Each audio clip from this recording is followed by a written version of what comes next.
What's up, y'all? Welcome to the Okay. Tomboy podcast. I'm your host, Kristin Miles, and I'm joined by my co-host, Lilla Martone Smith. And I'm I'm wet back. again this week. I started last week's podcast soaking wet, and we are here again. And I told Lilla that I would wait to let her know why I was wet again. I heard a cat in my house about a month ago, and we don't have cats. And I told a girlfriend of mine, there is a cat in my house. I couldn't find it, didn't see any signs of a cat. And then Saturday, a girlfriend of mine comes to the house, and I got this really cool, pretty big inflatable pool for my birthday. And we were setting it up and filling it up with water. And I look over, I'm like, there's a cat. And she said, and a kitten. And then there was another kitten. And then as I investigated further, there was a third kitten under the house that I couldn't see. So today, over the past couple days, I've given the mama food. I've seen them a little bit more. They were out laying in the grass, enjoying the sun. This morning I was walking the dogs and they were out there enjoying the sun again. And they're in a hole in my house. Like they're crawling underneath my house, which is also an area of my house that my dogs can get into. So I am in the yard with Chloe, and I hear a couple of the dogs under the house, and I know they're barking at the cats. The kittens have all come out of the house and are all sitting looking at the hole they've come out of, and I can see my dog's paw like coming through the hole that he's reaching into. And I walk over there with my dog Chloe. You guys know Chloe. She's everywhere. She's my little Snapchat superstar. She is so good with almost everybody. Kids, people, some animals. She does pretty good if she's not on her leash. I don't tend to have to worry about her harming things. Okay? So as I'm hearing these other dogs barking at the kittens, I walk over there and I tell her, Chloe, stay. Chloe will stay in most circumstances. I walk over to the cats. The kittens are sitting there looking at the dog paw coming through the house. And then I feel Chloe rush by me. And she's on one of the kittens. No. And I grab her and I throw her and she let go and she grabbed the other one. And I'm yelling at her, Chloe, Chloe, And next thing I know, one of the little kitten's eyeballs popped out and there was blood everywhere and it was all over her. And I'm crying. I'd already just cried. Okay. I was on the race team Instagram, checking things out, running the socials over there like I do. And a video I'd made of my Doberman dying came across the feed on that page and I start crying. And then the thing with the cat, and I was just like, okay, we're not starting our Monday like this. I removed the cat, the kitten. It was really sweet too, because I went inside to clean myself and Chloe up. And when I came outside to remove the kitten, because I don't want predators getting near there if she decides to stay there with her other kittens. And I'm not entirely sure that Hank, my other white bulldog, didn't get one of the other kittens. So now I don't even know what's going on, where they are, if they're okay. I'm not happy about it. They were so cute. I mean, we were just watching her Saturday enjoy being in the sun and the grass with her babies. And here my little fucktards come. I'm so irritated with those dogs right now. I couldn't even look at Chloe for a minute. I'm like, you need to just go sit somewhere else. I can't believe you did that to that baby. I was not happy. So I'm wet. But the good news is it's a new day, a new podcast episode. Oh, well, that's a way to start. Oh, yeah. God, I'm so sorry. Yeah. Yeah. The craziest part to me was that the cats had been there for a month. I knew they'd been here. I knew there was a cat here. Like, what set Chloe off in that moment to just turn primal? I think she just couldn't take their little bodies just pouncing around. I know Gabe's like, don't be mad at her. She's a dog. And I'm not really mad at her. I could not in that moment. It's just sad. It is so sad. God. What a bait. Little, I mean, they're like 4 weeks old. They're tiny kittens. So, Lila's getting ready for a big trip to the States. Yes, I am. This time next week, I will be stateside. I'm so excited. And you guys will get to see Kristin and I on the podcast together, like Oh, yeah, in yeah, yeah. person, which Yeah, is going to yeah, be yeah. great, which is going Yeah. to be great. And I get Yeah, to I see kinda can't Kristin wait. and give her all my hugs. So Yeah. I'm super excited to see my family and everybody. And I just can't wait. It's my favorite time of year. We're getting ready to go home and do it, you know? Yeah. It's Yeah, summer. I know. I'm so excited. It's literally my favorite time, and I did get the coolest pool. It would fit for large adults. Y'all, $50 on Amazon. It was in here in 2 days. It took Gabe 20 minutes with an air compressor to blow it up. I put a big mat on the ground so that the, grass and the ground couldn't poke holes in it. But it also gave like plenty of space to lay out towels or put a couple chairs. Nice. And I'm basically bougie on a budget this year. I'm so pumped about it. I'm so pumped Bougie on about a it. budget. I need to Poolside, get baby. I need to get a little umbrella stand and maybe Gabe said I need a little table to put drinks on. Yeah. Yeah. I So, tried that here, but you have to clean the water so much, like I just gave up. And then all the cats in the neighborhood used to come and I'd wake up in the morning and they would all be like around the outside drinking out of it. And I was like, okay, all right. So it became their pool, I'm essentially. a I'm a little worried about that. Maybe you could tell me. I'm hoping that what I can do is because it's on this really big mat that will slide, is that Mm-hmm. I can release maybe half the water Mm-hmm. or even if I had to do all of it, because it didn't take long to fill it up, maybe 2 hours. And that was with it running on a trickle. I couldn't get it to go. I couldn't Just get be the hose careful to because the hose. water will get like, the algae and the like Oh, slime no, and no, no, no, no, no, no, yeah. no. Yeah. No, no, So no. just be careful with that. Because when you get in it, your skin, all your dead skin cells, all the bacteria off your body, and then it's just out into wet sun, heat, and water. You know, Well, that's just why it's got that little the plug in the film. bottom. There you go. Yeah. Yeah, I've got Just a little plug in the bottom, so I figure I'll just unplug it and then I can slide it to the next place right. and I can fill it up there because my hose will go anywhere.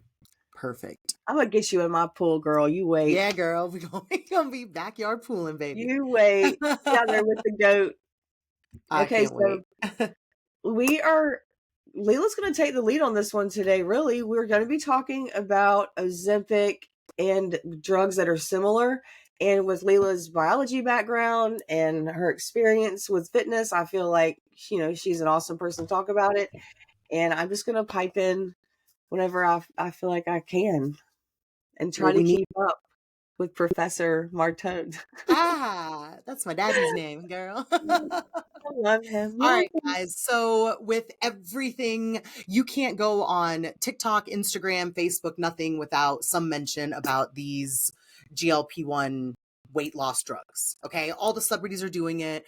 Now, all over TikTok is the Ozempic face, which is the fact that it's not the drug causing your face to look that way. It is the weight loss type associated with the drug causing your face to look that way. The drug is not magically causing people's faces to sink. It's the fat loss in the face. We'll get to that. So right now, I mean, everybody's heard of Ozempic. You can't turn on anything now without hearing the word Ozempic. And all the celebrities now are starting to back off and say, oh, I don't do it anymore. I did it. Most of them still aren't admitting it. Okay, Kim K, all them folks. Oprah. Everybody's on the train. Everybody's on the train. So as we all know, Ozempic is designed to be a medicine for diabetics. Okay, period. Now, does it help them lose weight? Yes, it helps them maintain their weight, control their weight, keep their blood sugars regulated. Years and years ago, people started using these. All these celebrities and stuff that are now coming out using it, they've been using it. Okay, this has been around. Doctors have been administering these drugs for years. Okay, all the celebrities, yes, Kristin. I raised my hand. Yes, go ahead. Just a side note, a couple of years ago, right when Ozempic started, like when it first came out, I listened to the Today Show one morning and they were like bringing this Ozempic story to the forefront. The fat loss drug is a miracle, blah, blah, blah. All of the anchors were looking at each other like, Like, they mm-hmm. all acted like they had some kind of inside joke. So yes. Right, right. And, I feel like Ozempic led the way, but there are now different classes, and now they're coming out with different ones every day. So it started out with the semaglutide, the Ozempic one. And what this does is it stays in your body for 165 hours. So with Ozempic, you're injecting once a week. Okay. And over time, you build up your tolerance, you build up the levels. And they say that people don't generally start losing weight for about a month into it until you've built up to a certain level. Now, once you stop doing it, it doesn't get out of your body for months. Okay. And this is what people don't understand. They think that they stop 1 day or 2 days or take a week off, that it's gone from their body and any side effects or anything are going to go away. That's not true. They're now doing all this research. So Ozempic and Wegovy is the other really, really popular one. That is this semaglutide. Then you have the liraglutides, and these are the ones like Saxenda. Saxenda is the really, really popular one.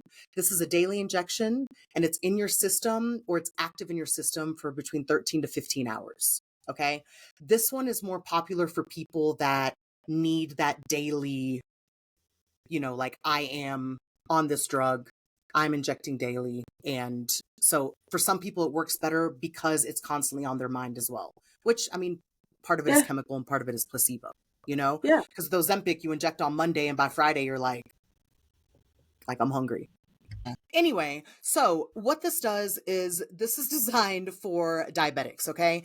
And what this does is it helps control your blood sugar by literally stimulating the release of insulin. Okay. So your insulin is actually, without increasing your dosage of insulin, if you are diabetic, it increases the release of insulin in your body. And it also lowers hormones and chemicals in your stomach. Okay. And it tells your body you're full. And also what it does is it slows down the rate at which your stomach empties. So you eat a meal, and everybody has their set time where their stomach digests, and it moves into your intestines. What this does is this slows it down. It kind of traps the food. So some of the side effects are acid reflux. Some of the side effects are nausea, just stomach pains, because your body is not digesting as fast. Well, what this does is it keeps you full longer. So now you've got your brain being told that you're not hungry. Now you've got the food that you are eating staying in your stomach for much longer. So it just creates the perfect storm of decreased appetite, increased insulin production to address the food that you are putting in your body. So it's actually the perfect storm to lose weight. And when people figured this out and realized I don't have to, do anything extra, I can just inject daily or weekly, and I don't want to eat, they hopped on it. And now it seems like everybody's on it. Like every single group of people I know, at least one person is on it. I've tried it. It wasn't for me. Some people, it causes massive diarrhea. For me, I could not use the bathroom. I was having to take every medicine in the world to get the stuff out of my body. I don't know. And it made me not thirsty at all, which is weird. It just, I didn't like the way it made me feel. Did I lose weight on it? Yeah. I wasn't on it long enough to maybe experience the insane weight loss, but where I was living, you didn't even need a prescription for it. You could just walk into the pharmacy and walk out with your little bag. Okay. So me and all my girlfriends were like, yeah, this was like 2 years ago. We were like, yeah, let's all try it, this and that. And some of them stayed on it for a long time and lost a bunch of weight. It's super expensive, as we all know, without insurance. So personally, it wasn't for me. It just wasn't for me. But so that was my biggest side effect. I was way less hungry, but I didn't experience like some people literally experience not being able to physically eat. Of course, you're going to lose weight. Okay. You're starving yourself. They've done research now that, Kristin, you chime in on this, please. The healthy weight loss, you should be losing 2/3 fat and 1/3 muscle, or, whatever. In general, that's a healthy, It's I guess, normal to lose some muscle. right. You're going to, if you're losing a huge amount of weight. Yes.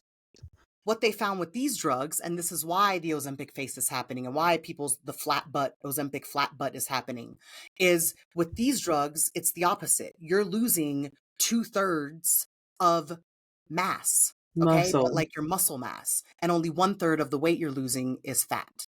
So this is why people's bodies are sagging, and just because you're losing it fast and you're losing all your muscle mass. So Kristin, please explain what that does to your body.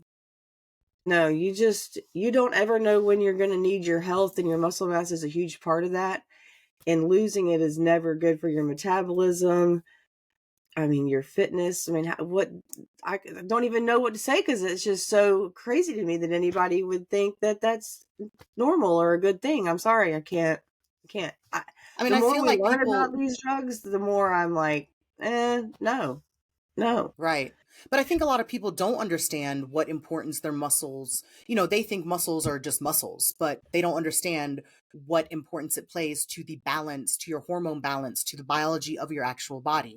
So now you're on this drug, you're losing all this weight. It might not be the right way, but you're looking in the mirror and you're like, yeah, turn up. I feel great. I feel good. I'm getting skinny. And then what happens when you stop? And this is where so many things, this is something, if you want to do this the rest of your life, it's going to be super expensive. And they're just now, like you said, is all all the research that's been done on these drugs was done with diabetics. Okay. So we are just now in the stage of the world where people that aren't diabetic and most people that don't need this drug are doing it. So we won't know for 10, 15 years from now what it's actually doing to our bodies. Now, if you're 800 pounds and you have binge eating disorder and this helps you lose weight, where the side effects and the negatives in the long run may outweigh the fact that you might die of a heart attack in the next year, then yeah, do it. But when you're Oh, 115 pounds and trying to lose 10 pounds for prom, Kim the, K. come on, the Okay, whole plan, the whole the plan, whole plan. you know? That to me is the biggest issue with the drugs is that too many people need them and can't get them, but also Hmm. there is an applicable purpose for all of these drugs. I would never Right, say there's not. I'm not down on anybody that would use them, try them. We still don't know what to even know. What we don't know what we don't know about any of them. right, So I think it's important to use it as a last resort, maybe not quite like a lap band last resort, but let that be a last resort if you don't have type 2 diabetes and a medical reason to need any of these drugs. right.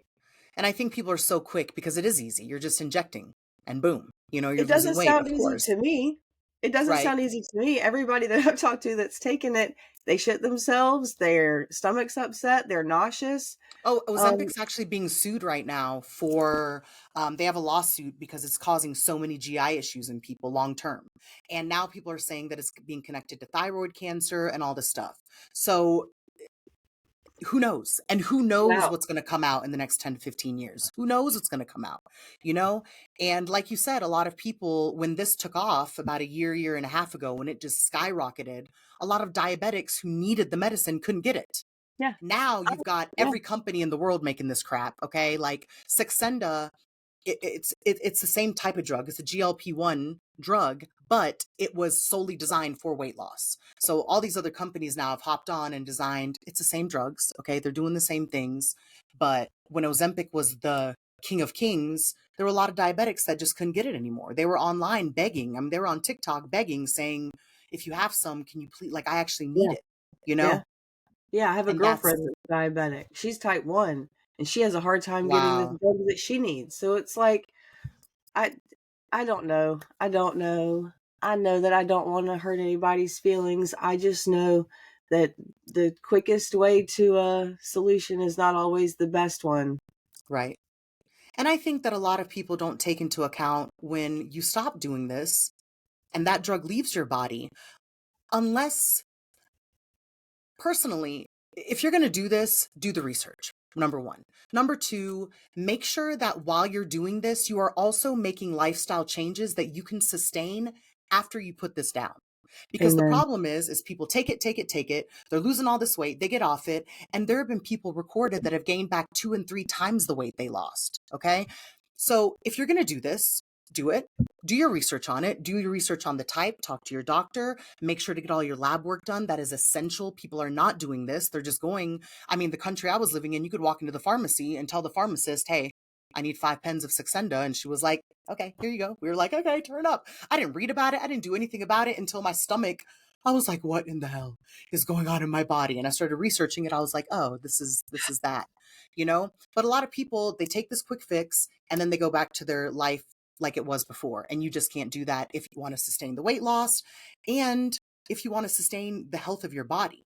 Like I've tried every diet that has ever been written and created on this earth. Okay, everything. And I don't want to say I did because it's still in me. I do have binge eating disorder. And there are times where I would eat till I was so sick, like so sick to the point where I'm in tears crying. And I mean, it wasn't me. Like, I'll work out 6 days a week, and then I would sit down for a day and lock myself in the house and kill myself eating all day long and be so freaking sick. And that's not me. I'm not saying it's not a choice, because yes, I can say no. But when you have these different type of disorders, and we could do a whole podcast on that, your brain, like, there's this thing, I don't know if you've heard of it, like the brain, the food noise. Fat people Mm. call it the food noise. And it's, if I don't eat right now, or if I don't eat this, whatever's in front of me, I'm actually physically going to be sick. It's a drug addiction. I mean, essentially, it's a Sure. chemical dependency. But the one thing with it, and a lot of people have said this, is that food noise stops. That was the first time in my life that I did not have food noise. And for that alone, I was tempted to just stay on it, because it was amazing that I could go to a buffet and just eat something healthy and put my plate down. I've never been able to do that in my life. You put me in a buffet, honey, we eat, okay? We are eating. Well, I wonder if there's not some way for the drug to be used in the short term, or maybe a smaller dose, so that they can know what that feels like to have that food noise Right. shut off, so that then they can maybe remember that feeling later when Yeah. they're not on it. I don't know. The thing Sometimes is, those with the things food click noise, and they don't ever click back to the way they were. right. So it could. I mean, I've just had to learn. I actually did a lot of research on this and binge eating, and God, I forgot the name of the book. Oh, anyway, I read this amazing book. I'll mention it next time. But, and every time that noise creeps into my head now, I ask myself, do I need this? Do I actually, like, I know I want it. I respect that I want it, but am I going to die if I don't have this right now? And I would have to, like, step back and talk to myself, like, okay, Lila, Sure. and it's a process, and there are days that I lose. I haven't done it in a long time, but it does help that I live with someone now, so I can't do it in secret, because when I was Sure. living by myself last year, Yeah, I mean, there yeah, were yeah. days I'd order food 3 times a day, but Sure. be in the gym, 6, 7 days a week, killing myself, and then wondering why I'm not losing weight. But I would have these stress binge eating episodes and whatever. But Well, I think a lot of times, and I don't think this is any epiphany, but the most I struggle, or have ever struggled with, wanting food and not eating it and feeling guilty about it or what have you, is when I was restricting myself. mhm, So I think, and for me, I know a lot of people are opposite. You could weigh in on this. The less I work out and the less I train, the better I eat, and the more mindful I am of what I'm eating. So I feel like sometimes when we're exercising, or we're really training hard, or we're in the gym every day, that's when those things become more appealing, because it's like, well, I can't eat that. I just spent an hour at the gym. Or are you the kind of person that's like, oh, I can eat whatever I want. I just spent 2 hours at the gym? Because I mean, everybody's different. I don't think right, there's a right way or wrong way to be. I just know, for me personally, if I'm on vacation, that's when I'm gonna obviously be more relaxed than I normally would be. But right. I'm not like, oh, I'm on vacation. I'm eating a pizza and I'm having a 6 pack every day and I'm going to the ice cream. Like, I'm still just gonna do what I normally would do, and maybe I'm not exercising as much, and I don't have that extra cake or whatever. I don't know. I don't know. See, and I'm the total opposite. Like, if I'm focused and I'm working out, then I'm like, it's not that I don't allow myself to, I just don't want to. I'm like, I just put in 2 hours at the gym. So if I come home and eat a pizza, what did I just do that for? Like, I just killed myself. I'm over here sore and sweating. So for me, it actually does the opposite. When I'm focused and working out, I don't want to eat bad, because I don't want to undo. When I'm off, like when I'm derailed, I am like, just full steam ahead. Like, I'm not working out. Who cares right now? And it's so hard for me to get back into that healthy mindset. And this is what I'm going to struggle with when I come home, because all the foods in America that we can't get here. and I can't Well, wait. that is a different story, but I do Yeah. think the people that are I think one of the reasons people get kind of hyped up in their own mind, it's like they've told themselves they can't have that food. Now they do want it more. Right. So when you say that food is off limits, of course you're going to want it more. Right. You have a little different situation because these foods are just not even available to you where you Right. are right now. So you do kind of have to get it where you can. Right. But I mean, I don't know. It's like the people that eat whatever they want for a week before they go on the diet that they planned Monday. You know, Right. they're like, "Oh, I'm Right. going on a diet Monday. I'm going to eat this." Right. I've Like, been, let's yeah. get as fat as we can before we try to lose weight. Right. Let's gain 10 pounds before we Well, try to lose the weight. I've I done don't that. understand. Every Sunday before a Monday diet, I'm like, I'm eating everything. Rah, rah.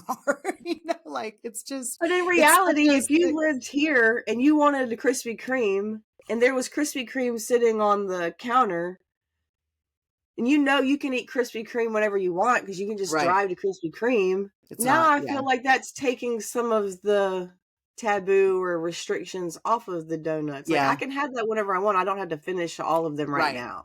Like I don't have to eat bacon every day just because I can, but I here I mean, I do can't. like to So eat bacon. I can't wait to eat. It's going to be the first thing I eat.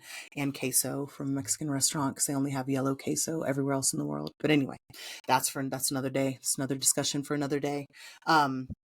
So yeah, I mean, we could talk about this for the next 5 hours. There's so much research out there. I just recommend, please do your research. Please don't go into this blind. Look at go on TikTok and literally type in side effects or type in the truth about this. There are a million people out there telling their story. Your story might be different than my story, might be different if Kristin did it, whatever. We don't know until you do it or don't do it. I'm not saying do it, but if you're choosing to do it, please do your research. Do your research on the type of medication that would work for you. Talk to your doctor, get some labs run, make sure that your kidney and liver and all these things you don't have any issues with them because this will destroy it. Okay. So just be smart. Be smart. Okay. And if you're, 98 pounds trying to lose 3 pounds, don't, just don't, Don't be rude. To Right. me, that's so rude. Yeah. Okay? It is so rude.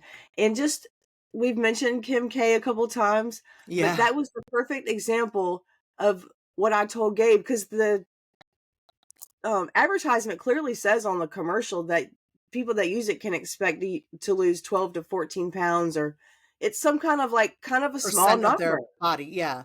Right. It's kind of a small number. And I was thinking to myself, yeah, because you've got the Kim K's, give me another one. Courtney. Everybody. I don't know all their Yeah. Kardashians' names. I don't know Courtney, their names. Khloe, Kylie, everybody. None The of whole those clan. girls are big. Well, Courtney, I No. guess, got kind of big, but none of them are big. None She of got them. pregnant. Are you Did talking she? about See, I Khloe? don't Yeah. even know She just anything had a about. baby. I They don't were know body anything about shaming them. her because she literally just She dropped had the a child baby. out of her body. And so she doesn't have like the ribs sticking out. It's just like a gentle, like she looks like she has a normal person's stomach. And like everybody's fat shaming her on the internet for it. So it's just Like ridiculous. now they are. Yeah. Like there was literally like a picture of her in a bikini and everybody was like, oh my God, she's let herself go. She's so fat. Okay, rude. The girl weighs maybe 104 pounds, like even Kim K at her big, thick, like her thickest, curviest era, like when the BBLs and everything took off and they were like the poster children for it. I was actually watching like the show was on. I was just watching it in passing. And she was like, yeah, I'm now up to 146 pounds. And like on TV, she looked like she was a curvy. So I'm like, she was never big. She just looked big on TV. And because they're all tiny people, they're just, when they're curvy and have For their sure. bones and whatever. But to say like she's being fat shamed at 145, 150 pounds, and that's when everybody was calling her fat and all this stuff. I'm like, that's cute. It's cute. It's like my thigh. It's rude. Right. It's rude. But It's and all that's another rude. thing is like all these celebrities, it's just they're denying it, but then they're admitting it. But now there's like, people are talking so much crap about it. My thing is, do you? If you want to just do it, but please do your research and be I just mindful of worry. right. No, exactly. Because what happens? Yes. I And just like feel young like when girls are I doing get it that too. that like aggressive tone on here, it's because I'm like worried. I don't want anybody Right. to hurt themselves, and these things scare me. Because we But don't do know. your We don't research, know. and you and your doctor know better than Leila and I for sure. Right. I mean, they used to say cigarettes were healthy. You know, back in the 40s and 50s, doctors were on posters smoking cigarettes talking about, oh, it increases your metabolism, it releases stress. And then we saw how that worked out, you know? So, like, you know, They weren't just be wrong about mindful. those things. I mean, they weren't, except it also kills you on the side, you know, cool. No big deal. So speaking of that, if you're going to do it, do it. That's on you. That's your personal decision. I don't knock anybody for doing anything. I have tried everything in the world. And at 42 years old, I now know what works for my body and what doesn't work. And included in that are every single diet I've ever been on. I think I've been on a diet or cheating on a diet since I was 12 years old. Like actively either on a diet or cheating on one since I was 12. My mom put me on the cabbage soup diet. Rita, I love you if you're listening. My mom started making me do the cabbage soup diet with her when I was 12 years old because I started to get cellulite above my knees. Okay? That is when my relationship with food, dieting, and that whole situation began. And not your fault. Not your fault. So that's why I say I don't think the food restriction comes from you looking at that food and it's just the No. most amazing thing in the world to you and you just can't live without it. I think in your mind, you have just been taught not that it was off limits. Right. Oh, And God, because yeah. it's off limits, we want it. Who Right. doesn't? It becomes this mental like Yes. dependency and A obsession where you're like, game. right, it is. And when you're on a diet Yes. your whole life, and all these diets, you know, most of them are restricting something out of your life. What do you want? That restriction. It's like when you're a kid and you're told, there's this box in the middle of the living room. Do not touch it. You cannot look in it. You cannot look in it. What do you want to do? Look in the damn box. I want to Yep. eat the damn donut, you know? Yep. Like, Well, I have another example. I couldn't tell you the last time I ate peanut butter. I don't really care for it. It doesn't do much for me. I enjoy a peanut butter and jelly sandwich every now and then, but I don't really like bread, so that doesn't do much for me. I just in general don't crave peanut butter. But when you're competing and all of these other sweet things have been taken out of your plan, and I mean, I never minded dieting. It was fine. I enjoyed it. There were times I guess it would get a little tiresome, but that was usually if my body was physically tired or like needing those nutrients. But that brings me to the point of when we would get done with bodybuilding shows, I would like crawl in a jar of peanut butter because it would be the only fat or like sweet that I had had for months and months, you know? So it was like I constantly was craving the peanut butter because I was given a little bit of it every day. If you had said you could eat that jar every day, I probably wouldn't have given a fuck to eat any right. of it. So, yeah, I mean, it's just that simple off limits thing. I'm doing something I'm not supposed to do is Right. part of what that joy is when we're eating those things. I mean, and they've done studies on, they've showed people's brains and eating foods that you love, and carbohydrates especially. Carbohydrates causes a chemical dependency in your brain. The carbs we put in our bodies actually increases receptors in our brain, and a lot of people only get joy, or not only, but they're one of their biggest sources of joy when they're depressed, when they're stressed, when they're sad, when they're lonely, when they're upset, is eating carbohydrates. It is actually a chemical reaction, just like cocaine. They actually did a scan of someone's brain eating sugar and a whole bunch of like sweets and candies and stuff. And the same parts of their brain were lit up as someone who just did a line of cocaine. Okay. It is a chemical dependency, and it is hard to break. And, you know, there's so many people that are like, oh, well, you know, fat people, it's their choice and da da da da da. To an extent, some people, yes. Some people, it's an actual medical condition, and some people, it's an actual disorder, you know? And I tell And people, I think it is also not talked about enough that, just like you said with your mom was the only one providing food for you until you were 12 years old. So what types of food was she giving you? I watched my mother drink nothing but Diet Cokes, and she never really talked about her weight, but she was always little. She did talk about her thunder thighs, and then she'd squeeze them, and she'd, like, shake them. But looking back on it, when I grew up, I'm like, my mother had the most beautiful legs that I'd seen on a woman. She, like, rocked high heels and a skirt like nobody's business. So what the fuck was she even talking about?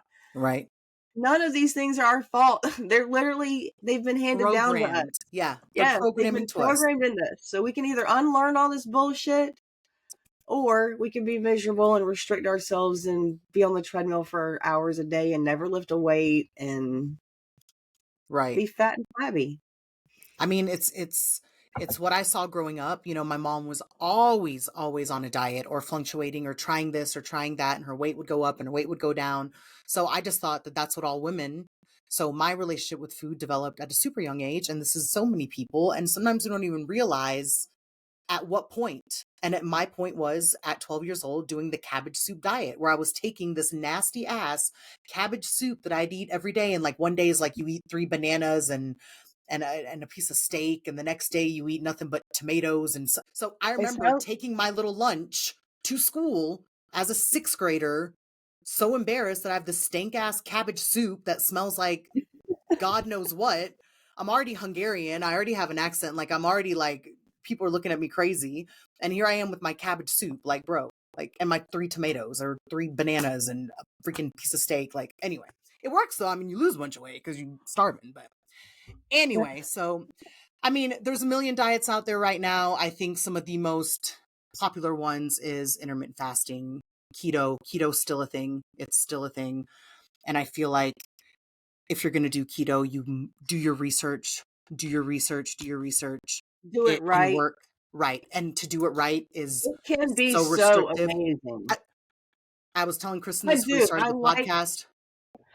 I do. If it's a sustainable lifestyle for somebody, I like keto a lot. It's got a lot of anti-inflammatory properties. It has a lot of benefits. Like you said, your skin, everything just kind of feels good. And it's because with keto, you're not just cutting out carbs, you're also increasing your fat, which is where a lot of people fuck up. Yeah. You want to make sure that you're eating the same amount of protein and fat each day, and that number is different for everybody. So also do your research. Right. Get some help in that area. And you can't have a cheat day. Keto for that.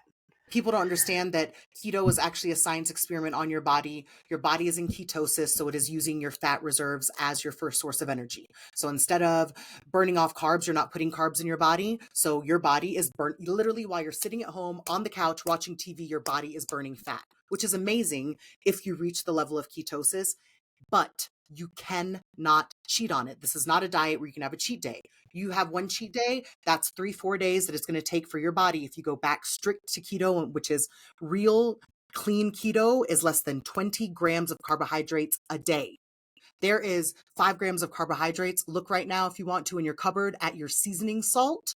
There is carbs in seasoning salt. Okay. People think that carbs are just sugar or candy or bread or rice. Check your seasoning salt right now. Okay. So if you're going to do it, I always say do what you want, but do your freaking research. Okay. And you will be doing it for a long time if you want to keep that weight off, because it's hard to transition off of it. Oh God. Yeah. Once you come back, you gain it back. But if another eating style that I personally have felt like really improved my skin, speaking of that, was fasting. Yeah. And I do it for different reasons at different times, but crazy what I personally felt like it did for my skin. And not that I have ever had really bad skin, because I haven't, but it's almost like the way it looks without makeup on, and just like there's like a smoothness or a clarity I can't put my finger on necessarily. Well, because I mean, fasting clears out, it allows your body to address toxins that when you are actively eating, your body is focused on what is actively being digested and processed. Whatever chemicals you're bringing in with that, whatever you're putting in your body with that food or liquids that have calories and all this stuff, that's what your body's focused on. When you're fasting, you remove your body's attention, and it allows your body to actually cleanse out the toxins and process leftover crap from the last time you ate. Okay.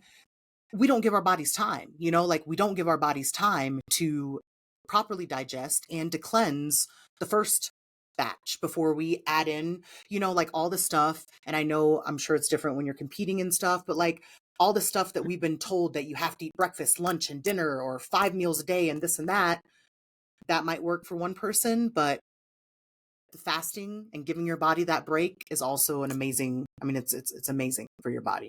So yeah, it really can be. I everybody's mean, your different. digestive system, your skin, your sleep, your clarity, mental clarity. I think there are a ton of reasons that you could fast, religious reasons, all kinds of things. Right. I mean, there's a million one Yeah. diets out there right now, and like the carnivore diet, like where it's like keto but on crack. Like it's like you're just eating meat and fat. That's it. Yeah. And that might work for some people. Then there's the new diet where everybody's checking their blood types, because based on your blood type, you're supposed to be eating different things because of our ancestors. And Now, I will say I do think there is something to that, but I haven't quite put my finger on what it is. mm-hmm. There's more to the blood type diet. There's like each blood type has their own preferred exercise style Mm-hmm. that should be the most beneficial for them. And probably what piqued my interest the most about the blood type diet was that it was dead on with a lot of things. It was almost like reading a horoscope or like zodiac sign chart where you're like, oh, that's definitely me. Yeah. I'm like, I'm definitely, my blood type is this. And it's saying, I guess it doesn't matter if I say my blood type, doesn't it? No. Does it? Why? I don't know. So I'm A, and mm-hmm. I'm A positive. And when I was reading about the blood type diet for A positive, it was saying that, you do better with fish and lean meats, and red meat's not as good. And I do better with grains and fruits and vegetables and things like that. And that yoga and Pilates and walking are more suitable for my blood type, and I'll have the best physical results that way. And I mean, bodybuilding has obviously been good for my body, but when I really started feeling like Mm-hmm. in my soul, feeling the best, not walking in a bodybuilding gym and I'm like, let's brawl out. That's like it's almost like going to a rock concert Yeah. for me. Like I walk in, I'm ready to go. We got the tunes on, turn the radio up. For me, the yoga and the Pilates is probably more my speed, like Mm-hmm. on a day-to-day basis. So the more I started doing that and started lifting less, I did start seeing less inflammation and some other markers that to me kind of made me look at the blood Yeah. type diet and go, Hmm. maybe, Right. because when I was trying to lift 300 pounds off the ground, other than the obvious reasons, I just felt swollen and inflamed all the time.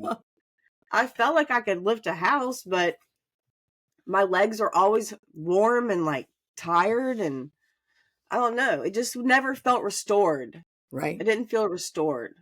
So since I started doing less of that and more of the other things, I feel better. And I think that's a tip in the hat for the blood type diet. I don't know. Right. And like we've said a million times today, find what works for you.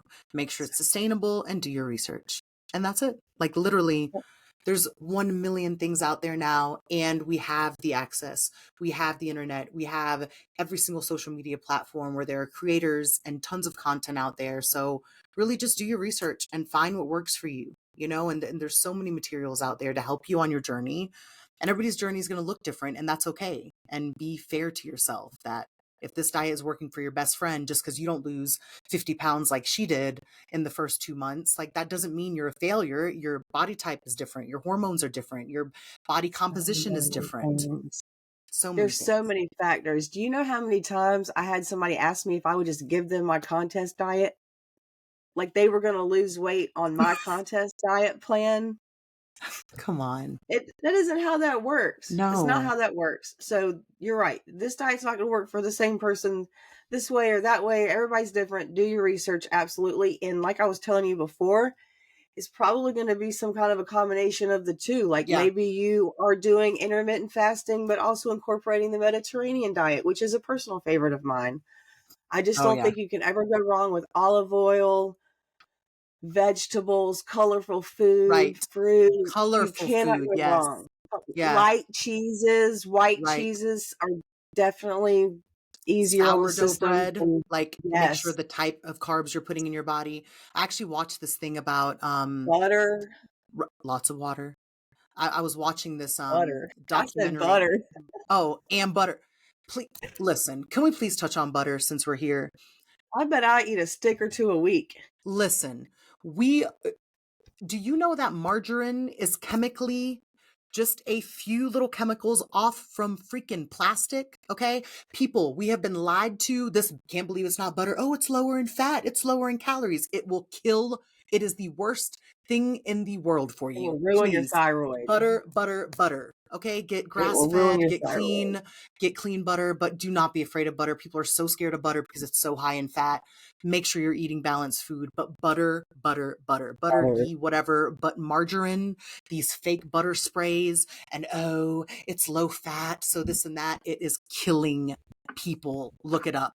Look it up. Creamer, the powdered creamer. Oh God. Gabe teases me all the time. He'll like pick me up some of that. What do you call it? It's called partially hydrogenated soybean oil, and you don't That want it clogging up your body. right. Okay? Right. Bam. Just do the research, guys, please. Do the research. Yeah, but also reach out for help. Right. Obviously, I would love to answer any questions anybody has personally about what they've got going on nutritionally. Lilla can pipe in with the biological standpoint. And that I've tried every diet that has ever existed on planet Earth. So And I have missed birthday cake at like 10 birthdays. So I know all about restricting and not eating shit, okay? Yeah. Don't do it to yourself. Don't do it. No. It just makes you want it more. Exactly. Taboo. And then when you Those stop people- whatever diet you're on, you're going to balloon and go out of control and derail because you haven't eaten a cookie in 3 months. And instead of eating one, you eat 12 or 17 donuts. I think too, what gives me a little undertone of like irritation when I talk about these things these days is where I just want to start the conversation from a point of you're already perfect. What can we do to make you feel better? Like, I don't like the conversation of, okay, you're fat, you need to lose weight. When are you going to stop eating that bullshit? Right. I don't like the conversation starting from you're bad, you need to lose weight. No. If you don't feel good to the point where now you want to try to find a way to feel better in the form of a diet, we need to find a way to get you feeling good. So right. That, at the end of the day, to me, is the standpoint. At the end of the day, healthy looks different on you. It looks different on me. It looks different on the next person. At the very, very end, all that matters is the health of our bodies, you know? And if you don't feel healthy and if you feel like you need to lose weight, not because you want to look good in this dress, but because you don't feel healthy, then you need to take immediate action. You know, at the end of the day, we have one body. And when we're 60, 70 years old, we're not going to be able to lose weight like we once did. And everything is going to slow down. And at that point, your body is your saving grace, you know? All right, guys, thanks you so much for joining us this week. I know we went into a lot of information. If you have more questions, please feel free to reach out to Kristin, to myself, and we will try to answer them for you. If we don't know the answer, we will definitely look into it for you. But thanks for joining us on this little weight loss topic. And I know it's a huge topic right now, especially with summer coming around.